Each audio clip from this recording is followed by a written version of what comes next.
So, picture Miami Beach. You've got the sun, the incredible architecture, you can hear the ocean. It's pretty much paradise, right? Well, behind that beautiful scene, there's a silent, invisible war being fought. And it's against one of the most critical pieces of equipment in your home. It's this wild paradox. The very things that make this place so amazing, that salty ocean breeze, the thick tropical humidity, are what create what the source material calls brutal conditions for an air conditioner. Seriously, what's a dream for us is a total nightmare for your AC. And this isn't some small thing either. You take an air conditioner in a city further inland, and its lifespan is pretty predictable. But here, on this barrier island, it is a completely different story. The systems here fail way faster because they're fighting a non-stop 24/7 environmental assault. All right, so who's the number one bad guy in this fight? Well, it's that beautiful ocean air itself.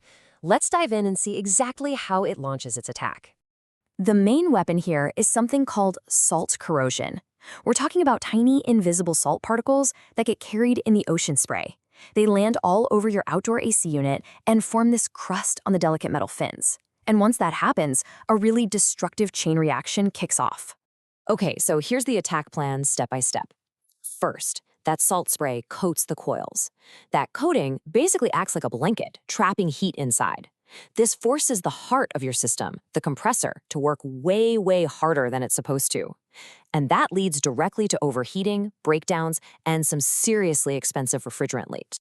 And here's the really insidious part. That salt water doesn't just rust the outside. It actually eats away at the copper lines carrying the refrigerant, creating these microscopic pinhole leaks. It's like a slow-motion failure.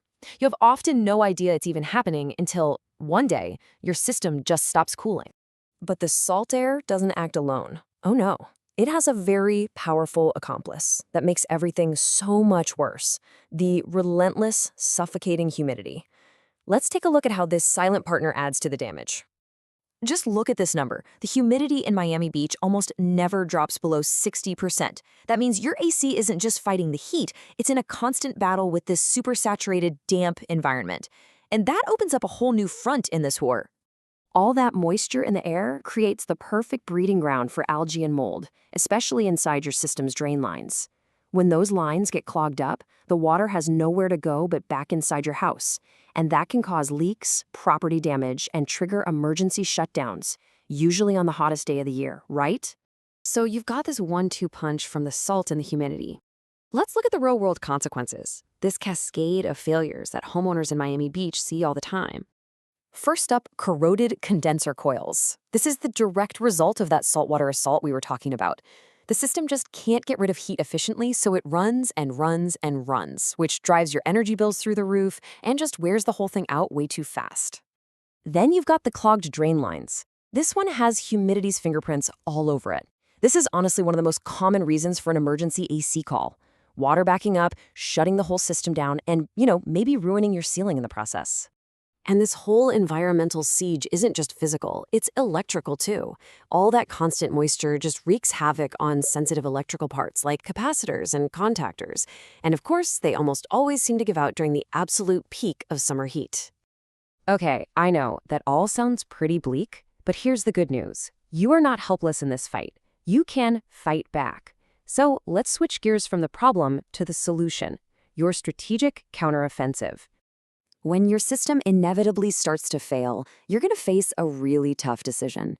Do you keep pouring money into repairing an old unit that's already fighting a losing battle, or is it time to just replace it? Well, here's a fantastic rule of thumb from the source material that can help you out. It's called the $5,000 rule. It's super simple.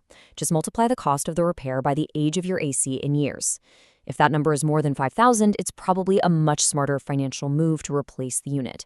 This little bit of math can keep you from throwing good money after bad. The best defense is a good offense. This means regular, targeted maintenance. And I'm not just talking about hosing the unit down. I mean getting a professional coil cleaning with special salt-removing treatments, flushing out those drain lines to stop clogs before they start, and checking all the electrical parts for early signs of corrosion. And if you do decide to replace your system, choosing the right weapon is absolutely critical. You want to look for two key things. First, a high SEER rating. We're talking 16 or more. That's going to help you fight those brutal year-round energy bills. And second, a variable speed compressor. These are way better at removing humidity, which means you're directly taking on one of your biggest enemies. You know, this quote from the source material just says it all, doesn't it? The battle your air conditioner is fighting is completely unique to this coastal environment. Go just 5 miles inland, and it is a totally different world. So, while you're enjoying the paradise that is Miami Beach, just remember that there's this unseen war happening right outside your walls. A constant, relentless assault on the machine that keeps you comfortable. So the only real question left is your defense plan ready?